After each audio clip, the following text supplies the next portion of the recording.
1500 साला जश्न का मौका है, जिस मुबारक मौके पर मुझे आपको हम सबको अल्हम्दुलिल्लाह पूरी शान व शौकत के साथ आका की आमद के नारे लगाने।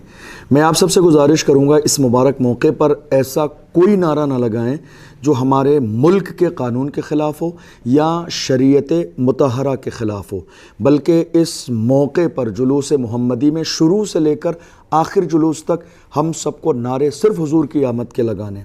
दूसरी एक छोटी सी गुजारिश मैं अपनी कौम के गैरतमंद जवानों से करूँगा कि इस मुबारक मौके पर ना जुलूस के शुरुआत में, ना ही जुलूस के बीच में, और ना ही जब दरगाह मैदान में जुलूस मुकम्मल हो उस वक्त आप आतिशबाज़ी करें। याद रखिएगा, किसी भी कीमत पर आतिशबाज़ी करने की आपको हरगिज़ इजाज़त नहीं है। हम इस जुलूस को ख़राब नहीं करेंगे, ये हमारे आका का जुलूस है। याद रखिएगा, हम वॉलंटियर की हैसियत रखते हैं, हम हुजूर के इस जुलूस के खादिम हैं। तो खादिमों की और वॉलंटियर की ज़िम्मेदारी होती है कि वो जिस मिशन के खादिम और वॉलंटियर हों वो भरपूर कोशिश करें, ताउन करें, ताकि वो मिशन कामयाब हो जाए। हम और आप आका के जुलूस के वॉलंटियर और खादिम हैं।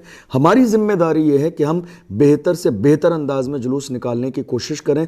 इसलिए मैं बड़ी मोहब्बत के साथ गुजारिश करूँगा, हरगिज़ आतिशबाज़ी नहीं करनी है, पटाखे नहीं चलाने, शोर शराबा नहीं करना है, कोई भी ना मुल्क के कानून के ख़िलाफ़ नारा लगाना है, ना शरीयत के ख़िलाफ़ कानून जो है नारा लगाना है, बल्कि हमें हर वो नारा लगाना है जिसका ताल्लुक़ हुजूर की शान से हो, हुजूर की अज़मत से हो, हुजूर की आमद से हो, हुजूर की विलादत से हो। मुझे उम्मीद है कि आप इस बात को समझेंगे भी और इंशाअल्लाह अमल भी करेंगे।